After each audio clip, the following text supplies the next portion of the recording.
I'm recording now. And this is a great way to start the interview and introduce my very good friend, amazing mentor, brilliant, handsome, red bearded Thank you for Brian including Keith. that. Yeah. Hi, folks. Hi. Thanks for coming. So I have a story, which is Yes, please. back at, let's see, it was April? I think it was April. Maybe it was May or March. My fiance and I did no sugar of any kind for a month, including alcohol.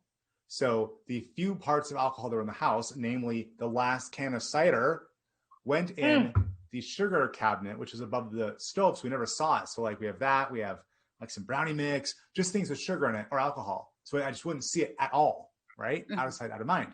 So this has been in my cupboard for a while. And now I'm finally. So what makes it satisfied. better? What makes it better? Jade, do you recognize this brand of cider? Is it where we met? It is where we actually hung out at a brewery My heart is down in Portland. Big deal alert. Big deal alert. Big deal alert. So, story time.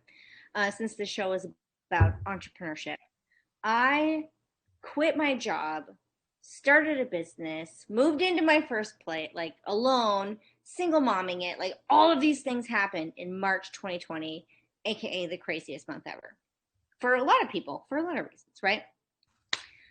And I quickly, upon Brian Keith's phenomenal advice, got myself Keep certified, jumped in, grew a business, and have cultivated these amazing relationships. And I like that I chose this medium for my show because the best part of my life is having these Zoom conversations with these amazing people. Like this is the best part of my life right now. Sounds like a song. It's true. Best part of waking up is Zoom calls in your life. Ding. Yes. so imagine like being me and like I love Keep and I love all these amazing people in this like Keep partner community and the digital marketer. I have not met a single person. I have not met Greg Jenkins in person. I have not been to the Keep headquarters. You were like an accidental got to meet you because I was in Washington State. So like, and I've met a couple of like the Monkey Pod Grove members on accident, being in their city, but like in the digital marketing service providers community, you are literally the only person I've physically met. I gotta tell you, Jade, I cannot wait for the first Jade retreat. Guys. 2 days. I don't even know what the transformation will look like by the time we all leave. But so many amazing things can happen when you're friends with Brian Keith. So that's why you're here. So let's dive into that. All right, there's questions. Yeah, that's right. There's anxiety. This is my first interview ever done while drinking. Though I did once. I used to be a onboarding coach for Keep. And while drinking? Say no. Say again. I said while drinking? No. One of my clients for there was in Florida. And she could only do her calls after doing a full-time day job, in case you have any idea what that's like. And she would just drink wine. And I thought, I like her style, just drinking some red wine as we're doing our onboarding calls. Like, it's 7 or 8 or 9 or something there. Like, okay, good on you. I was very impressed. Good on you. I'm going to add that to my vocabulary now. Along with other Brianisms. Like, ba-dum-bum. Folks, if you ever hear Jade singing jingles while working in Keep, I might be partly responsible, or she might be just playing ukulele. It's hard to tell sometimes. And if you're curious what I'm talking about, you can go to briansthebomb.com.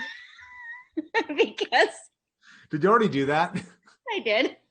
Oh my God, I gotta go look at that now. Also, I own gregsamazing.com, which also forwards. I love that. So the 2 ukulele testimonials I've written now forward to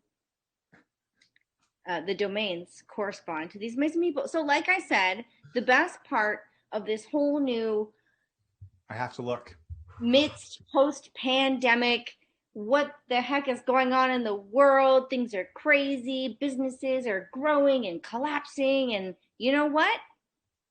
Digital marketing service providers are here to save the day. And these are the beautiful people that I have the pleasure to talk to constantly, both in my professional community of fellow service providers and the businesses that I have the pleasure to serve. So, this whole new brand, the jadalivy.co, that you're currently watching this on right now, is literally an homage to these people. And I want to speak and inspire and connect people. And if you're looking to accelerate your business, there's no better way than with Mr. Brian Keith. And speaking of Brian Keith isms, the word du jour or de vivre, de life, the Brian Keith's word is deploy. Like, Oh, Brian, you're a doer, and this has been the most valuable thing about you in our friendship, in my professional life, in my previous like employee life, in my entrepreneur life, in my general day-to-day inspiration. It's the word deploy. Like, when some I people look at my think, life and since they I left home and went to college, and I look at all the mistakes I've made, like 20% of them were made from going after the wrong target, and 80% of them were made from not deploying well enough. mm, Occasionally, I was just wrong about what I was aimed at, right? Just wrong. But more often, way more often, it was I knew what to do and I didn't do it. And let me tell you, my excuses, ooh, beautiful. Grade A, 100 carat silver. Fantastic excuses. And yet, that's why in my accelerator, I say deploy the right systems in your business because way more of us, it's not around here. JLD just came out with his new book, The Common Path to Uncommon Success. And I've read like a third of it. And it just says nothing new, obviously, because he's just amalgamating his best advice from all his interviews, right? mm-hmm. And the idea is, you already know what's in the book. Basically, you open it up, you go, oh, I know, but we don't do the things. We don't deploy them. We think, oh, good idea, and then we don't do it. We like watch Netflix instead or drink instead. I would 1,000% agree with you, though. I mean, it's the foundational stuff that everyone knows that they should do, and let's talk about like why people don't do it. Like, I know confident, brilliant, amazing entrepreneurial people who just stop in their own tracks, and I see it every day. I was just talking about this on the Six Figure Business podcast last week, where we talked about to what extent we think it's the fear of failure, but to what extent it's the fear of success. Both Ooh. these things are real. We spend a lot of time talking about fear of failure, maybe 10 times as often as we talk about fear of success. But here's the problem. If you were as successful as you dream of, and let's define that as take your last year gross revenue in your business, add a zero to the right side of the number. So if you made 100,000 last year, now you're making 1,000,000. How would you be different? What would your day look like be different? How would your vacations be different? How would your relationship with your romantic partner be different? How well could you connect with the friends whose income did not change while you 10x'd your life? Everyone would change. Every relationship would change. Your relationship with your mom would change. Everything would change. How much are you a caveman or cavewoman who is afraid of being pushed away from the fire? You may know the story about in the military and officer candidate school, especially, where they'll give you an assignment that takes you an hour, but then you only have a half hour to do it. And so there's no way you can actually, like iron your uniform, also clean the head, also go report to this person over here. And so you have to figure out, okay, I have like 2 hours of stuff now and I have 20 minutes to do it in. And if I don't do any of these things, I end up failing. And if I only sleep 3 hours, then I'll also fail. And that's how they overwhelm people, to get them ready for the rigors of combat, right? Is you give people too much to do. And then us in peacetime, what do? We say, okay, I have, 168 hours in the week. My plan is to give myself 100 hours of work and then the other 68 hours sleep, have relationships, and eat food. That's a great plan. And then we're shocked when we're like, oh man, I feel stressed out about work. Oh, really? Did you think your to-do list, like I have to-do lists right here that like they're like this to-do list for the day. Did you know that it's not all done? Oh my God, it's not all done. I can cross off one more thing, but okay, I can cross off that. Like there's a few things, but like Like, holy shamoly, there's this many things. There's still 6 things left for the day. It's just today. That's not yesterday's to do list, which is also not done. And we all do this to ourselves all the time. And then we think, oh, so how do we have the boundary between who we are as not business people, especially when you do crazy things like name your company after your beard, for example, or your own name, and you say, here's the business, which is over here, and then here's me, who is a human, and this is a thing that I do, even though it might bear my name or my likeness, but it is not me. I am not Redbeard LLC. Now there's a brand image of a Brian Keith who is that guy, Redbeard Brian, but that's not me. I am something else. And having that division, that's hard for all of us. It's a lot easier for my grandpa. My grandpa worked at Boeing. He went to Boeing. Mine too. Yours too. He never missed a day in 30 years of work. Again, oh my gosh, another conversation. I'm so sorry to cut you off. Let's stay focused. Holy shimoly. So my grandpa never missed a day of work in 30 years. Not a single sick day. But you can bet when he was not at work, he's a tool and die guy. Built tools for people. When he was not in the factory, he was just not there. So he was free in a way that we can barely think about. Even farmers, for all the hard work they do, and there's some planning and all that, but if they're not in the field, they actually get to take breaks. And in the summertime, in the winter, you actually get some breaks in there where you're not, unless you're an apple grower. Those folks work like crazy. But everybody else, they get to take breaks. Do you know how hard apple growers work? That I do. At least in Washington, there's these serious frost issues. So not as much with the new smokers, but with the old smokers, they had to literally all night long walk around the perimeter of their apple field and light fires and keep them going inside basically these tubs to get smoke floating over the fields to prevent frost, because the frost would go and kill the apple buds and destroy the crop. Mm-hmm. And that's why the Yakima Valley is completely full of smoke during that particular part of the apple season, because even still, most people are using smokers and there's nowhere for the smoke to go. So the whole valley is full of smoke all the time. And all apple growers are sleeping 1 or 2 hours a night for like 2 months. You're starting to freak me out with the parallels in our lives, because northern Wisconsin is also like Bayfield, Wisconsin has their Apple Fest, which I like grew up going to as a kid, and like all of this stuff. So like just the synergy, spirits. The point of the story, folks, is don't open an apple orchard unless you know what you're doing, because that is really unless you never like breaks, which like then I have to seriously question every capacity. Who can operate on an hour or 2 of sleep a night for 2 months on end and still be functional humans, my hat's off to them. Incredible people. Speaking of incredible people, let's talk about Linda Keith for a moment. Baller mom, baller human being, baller entrepreneur, baller business owner, baller CPA, baller woman. I don't know, just I can't stop. Professional speaker. I'm gonna have her obviously on my show. Podcaster. So you'll see it. Yeah, podcaster, teacher, researcher, leader. She did the credit risk readiness report, the first survey. Amazing. But the reason I brought her up though is because it's like we're talking about like the difference, but like some people like work themselves too hard, they fall down. Some people, as we were talking about, like the complacency zone or the comfort zone, and some people don't work enough, they don't push themselves enough. And some people, and like I envy these people like Linda Keith CPA, like you, like being able to find that balance of like, this is my professional life, this is my personal life, and this is my off life. I need to sleep, I need to take care of myself. And I think that's something that we can all take a piece of. And I want to try and, go ahead. I like how, I'm going to forget the author's name now. That's horrible. Maybe Joe Hardy. I don't remember now.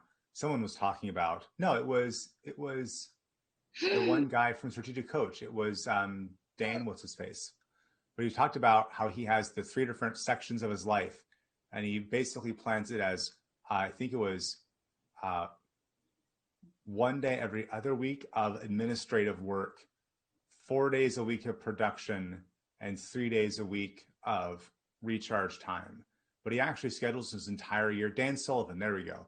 Structures his entire year by naming each day. So, here in May, he knows November 13th, he knows, is that a work day? Is that a recharge day? Or is that an admin day? He has different names, but those are the 3 ideas. And so he might not know exactly what he's doing that day, but he always knows like this task belongs in an admin day. It goes here, or he knows I have this 2 weeks of recharge time coming up here. Very specific. And this is a very prolific man. Written a lot of books, helped a lot of people. I'm very familiar with Dan Sullivan. Of course you are. Probably his daughter or something. So financial services. There we go. So just that he's very specific in how he does things. And I really love that. Being really focused. Tomorrow, I will have no client meetings because that's not what tomorrow is for. Tomorrow's for something else. And then Thursday, I know that I'll be really focused on building out things for clients. I will be doing very little, if any, of working on the Redbeard business tomorrow because Thursday is for clients. And so I have these specific things, and they allow me to give me the structure in each week where I can say, in the most case, if you want to go be in my podcast, that takes place every other Monday. And unless there's a really unusual thing, that's just the only time that I record podcast episodes. Even me appearing on other people's episodes. I know, Jade, you're special. We get it. I had to point that out. Okay. Usually. Everyone except for Jade. Excuse me. It's always Mondays. Every other Monday. So I just know, like, I recorded 5 episodes this week. That's over a month of content for me, which I do that sort of more or less every other Monday. And so I'm getting really far ahead, but I know I don't need to record anything more until June is my next recording date because I have something else happening 2 weeks from this last Monday. So I have this division. So I can say, okay, I'm going to go record a bunch. I'm going to get to where I record like 10 per day or 15 per day, but then I get a rest for 2 weeks. Well, if you get a rest for 2 weeks, you can climb a mountain if you get a rest for 2 weeks afterwards. Which you do. Not recently. Sadly, I did things like buy a house and work a lot and do all kinds of weird stuff. A wedding and all those sailboat, it's a tough life. Making homes for your new bees. Anyway, I digress. The bees are doing great. Thank you. I think that's really authentic to you, though. Like you not only live, breathe, and build systems for yourself and teach other people how to do it, but you apply those principles to your life and your time so that you have systems for enjoying your life and giving white space. Relaxing. Giving enough white space. If we try to plan everything, and certainly we've all had times where we planned everything. Like imagine a vacation you took. If you ever traveled abroad, maybe you did this where you said, okay, I have 7 days. I'm going to go to Paris for these 2 days. I'm going to go fly to Amsterdam. I'm going to go fly the day after that to London. And then the train, like you plan everything. And most people, once they do that, they realize that's a horrible idea. That I planned every waking moment and I didn't allow any time for things like rest. And it turns out for most of us that in a 2-day whirlwind tour of Europe, it actually is a bad plan to make it a whirlwind tour. It should probably be more like a max of 2, maybe 3 places, but also you should have complete rest days where you're doing nothing and you just rest. But we don't think that. We think, oh, we have so little time. We have to make the best use out of it. I better plan everything because that's how I know I'll get to see the fun stuff. I won't get to see the pyramids in Cairo unless I do everything I can do every waking minute while I'm in Cairo. You are an example of someone who doesn't just talk the walk, but you walk the walk in your professional and your personal life. And I love that about you. I adore that about you. And I take that piece of you and I take it with me. And that's why we're friends. So my next question for you is a question that I embarrassingly don't know the answer to. So I would love to know this. And so normally when I bring on other guests who are entrepreneurs, I ask them, what was your breaking point into entrepreneurship, assuming that there was a point where they were employed and said, F this, boom. And I know that you've had jobs, but I'm assuming, having the parents and the examples you had, you were kind of always an entrepreneur. So it wasn't so much like a breaking point in an incident. I don't know. Tell me what you think. We can divide it into 3 eras. Era, Brian worked at an internet marketing agency in client services and then as a salesman. Then our hero grew disillusioned with selling things he didn't believe in for clients, selling stuff where he didn't believe in what he was doing. And so he went off to find himself working various kinds of curious jobs, including things like electrician's assistant or handyman or security guard or all kinds of fun, interesting things. Mm-hmm. And then in late 2011, his mother was looking at evaluating a piece of software that promised to put everything in one spot instead of using many different systems. And she said to her technology aware son, "Is this a good idea? Should I do this? My friends are doing it." And he said, "I'll take a look." And a few months later, there I was with Redbeard Consulting, deciding this new piece of technology was pretty cool. Are you telling me Linda Keith introduced you to Keep? Yes. I love everything about that. When I say that I cheated, I mean it. I chose a very good mom for my line of work. You chose a great mom. I know. So you're serious? Linda was introduced to Infusionsoft at the time and asked you if it was a good idea, and you fell in love with it and got certified and started your own business? Yes, and I started off working with speakers, with professional speakers, her buddies, right? Because my mom was well enough known in the speaker community that anyone would take a call from her son.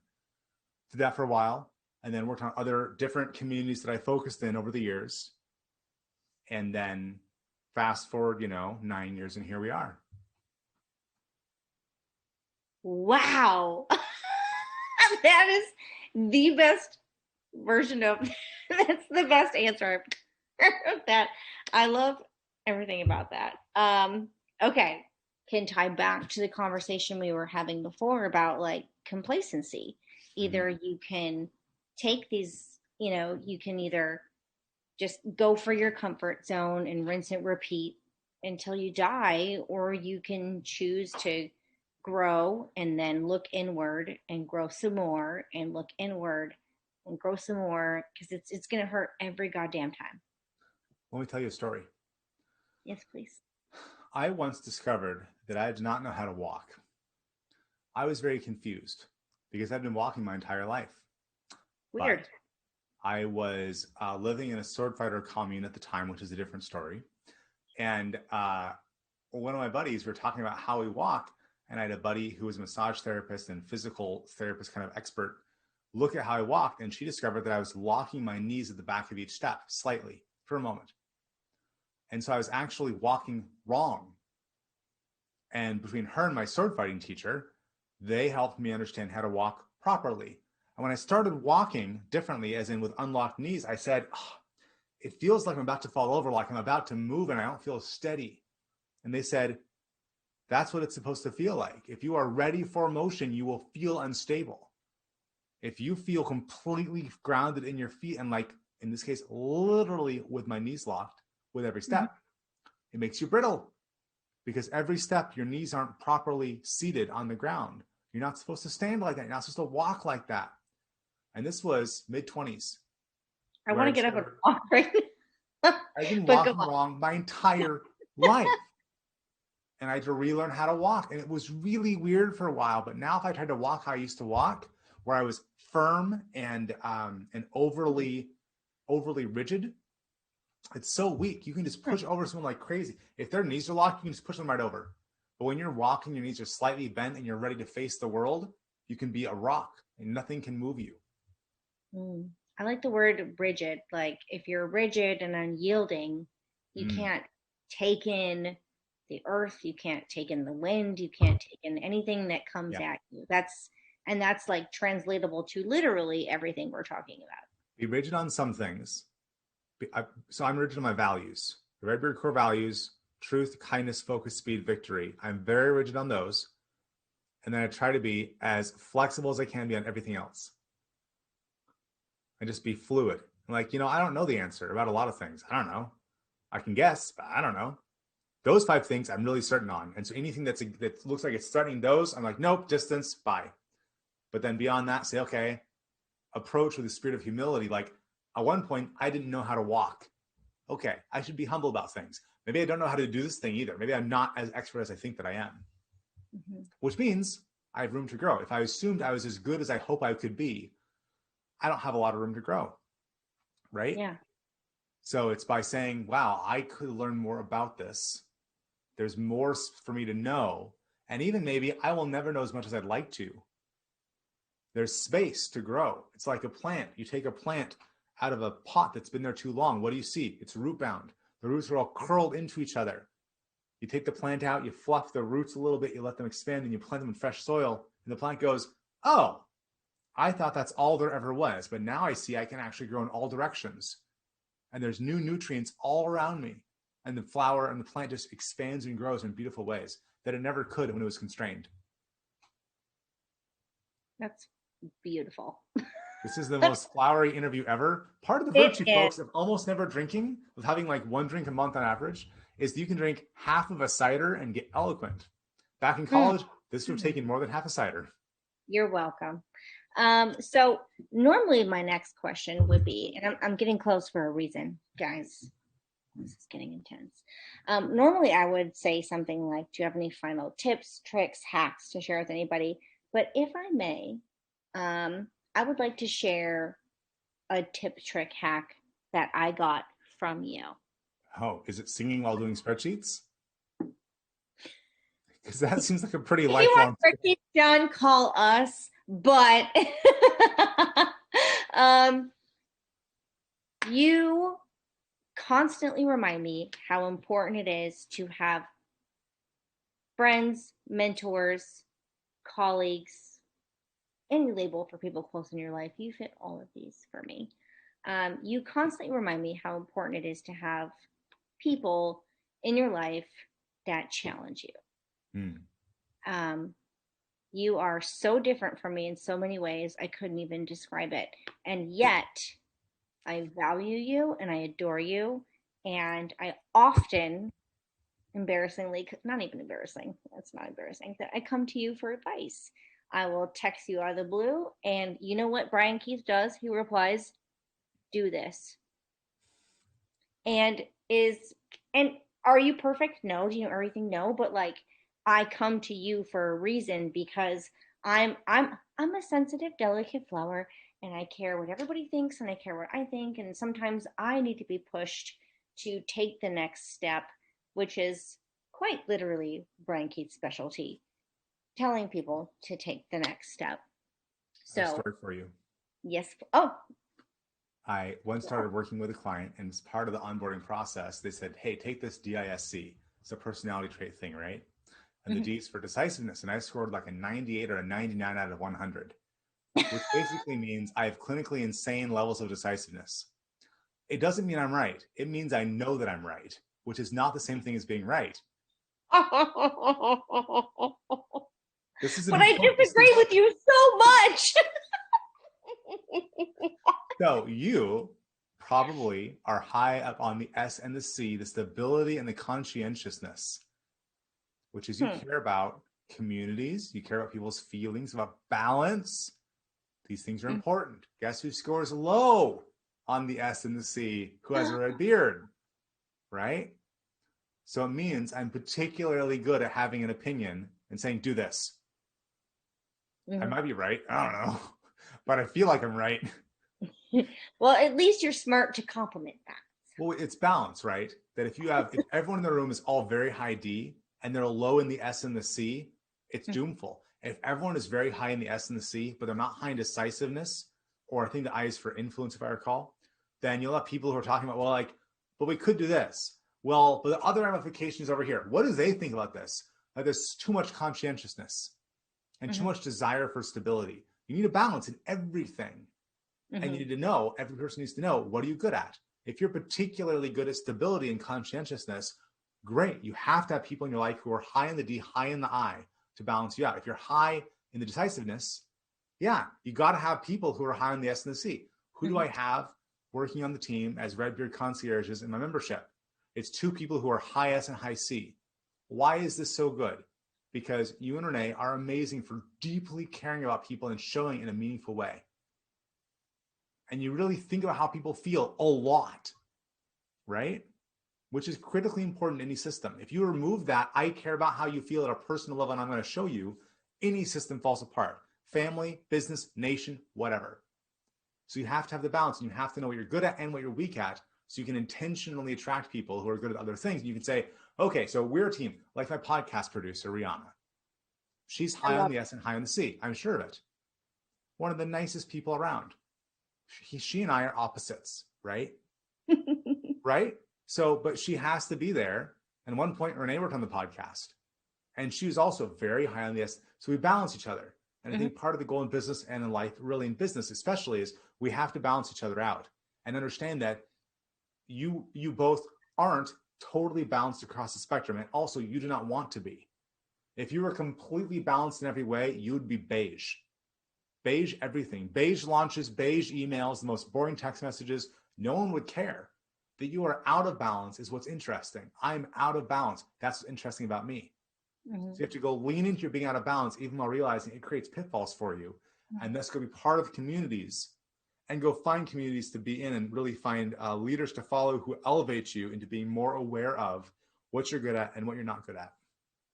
That's actually what I was literally just about to say. Was my second hack or tip for anyone listening is to constantly surround yourself with people that are smarter than you.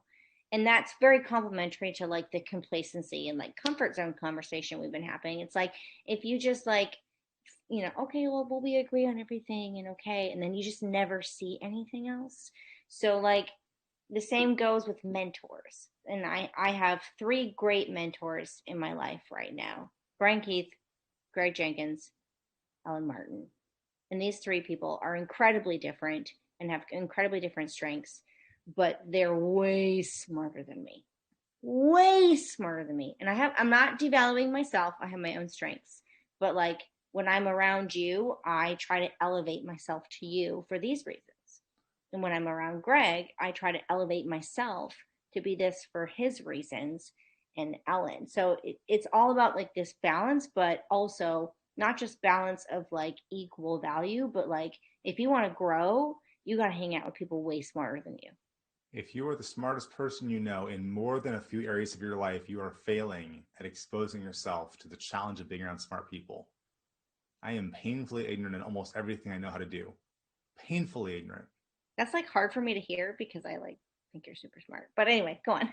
But that's the thing, right? Is that who am I comparing myself to? Well, when I think about who is actually good at Twitter, I think about like Ed Lattimore, 140,000 followers. When I think about who is good at Facebook ads, I think, well, Mari Gold, obviously, like, and she's runs a Facebook ad agency. Who is good at climbing? I think about my one-handed friend Kimber, who literally ice climbs one-handed. She's amazing. Kimber Bell on Instagram. She's amazing. I'm a crap mountain climber compared to her. So this is bad if you beat up on yourself because you're weak, but it's good if you acknowledge that in any pursuit in your life, there's people who have taken it a level beyond you. And to some extent, it's good to look at them and go, wow, that person, like they're at the next level. If I want to pursue this farther, like if I want to get better at mountain climbing, I should go be more like Kimber. I have someone to look up to, right? To look up a little and go, wow, okay, what she's doing is a level more. And I can see the path and I can see, well, how did Kimber get there? But if you're not around people who make you feel like you're small because you're not very good at something, you're not seeing the trail they've left. My buddy Tim Right. Wambach, he's run across the country twice. I can say, holy shamoli, for anything I've done, like I've climbed Mount Rainier twice. That's cool. He ran across the country twice from Chicago to Florida. Insane. But now I can say, well, if I ever want to take my fitness to the next level, I can ask Tim, how did you run across the country twice? So I can look up, and I have that in every area of my life. So the trick is to balance out and say, okay, I am who I am, and I'm enough with who I am, and also I'm nowhere near who I could be in anything. And I better have mentors and role models like Jade in terms of community building and positivity and effusive connection where I can think, wow, like I'm really not very good at running communities compared to Jade. Like, wow, I have a lot to learn here. There's a big space for me to grow. Wow, there's a lot for me to learn. And having that really helps with the humility, which can sort of fight back against complacency. If you feel like you're a master, like I'm good, I can ride a bike, I'm good, I don't need bike riding lessons, then that's a problem. If you feel like I could ride a bike better than I do, maybe I should take a lesson or get a bike fitting or get a better bike, or maybe I'm doing this thing wrong. Suddenly like, well, maybe I don't know how to ride a bike. So you leave the complacency behind and you look at who you could be if you were better than you are. you take my questions and my words, and not only do you answer them, but you close it up and you're like, and this is why you asked this, Jade. And I'm like, mm-hmm. One of the Probably because benefits, you're a podcaster and an interviewer I yourself, was going but to say, you are nailing it. one of the benefits of having conducted over 110 interviews for my podcast, Redbeard Radio, is that Speaking of which, redbeard.am, if I'm correct. Redbeard.am, it's one of the interesting things. So I started that off, and I thought, Question: how can people find you for any number of reasons? Go. Redbeard.am is where you go to get inspired. And you also use the search box to type in anything and find episodes on that. Membership sites, Facebook ads, relationship with your spouse, anything. Redbeard.am. If you are ready to go look at deploying better systems in your business, you go to redbeardimpact.com. That's where you get the impact framework, my book that shows you the 3 pillars of impact and the 3 parts of the impact cycle. And once you download that, you get on a journey that's going to take you through learning more about the impact framework and will eventually lead you to the opportunity to join the Redbeard Accelerator. If you do end up joining that, you have to tell me that Jade sent you, because that's important for me to know. It's no joke. I have the pleasure of participating in it. I literally watch people transform in it. It's That's exciting. deal. Yeah. To find out, to follow me for more business conversation, that's what I do on Facebook. That's at facebook.com/redbeardbrian. To talk more about geopolitics and culture, you can find me on Twitter, twitter.com/redbeardbrian. And then to get early access to podcast episodes as they get recorded and not have to wait until they're released to the public, go to redbeard.locals.com. Ooh, new domain for that. Oh, can I add one to that? And if you want to listen to a ukulele song about Brian, you can go to briansthebomb.com. I think everyone should listen to that. If you want my YouTube channel, that's at redbeard.tv. And on that, you will find that ukulele testimonial, which is still, if I don't really feel depressed very often, but if I did, I would just bring that up and I'd be like, well, I still feel depressed, but Jade's cool. I got you, boo. I got you. I got everyone watching. You know how to reach Brian. This has been amazing. I'm going to hit stop, but thank you.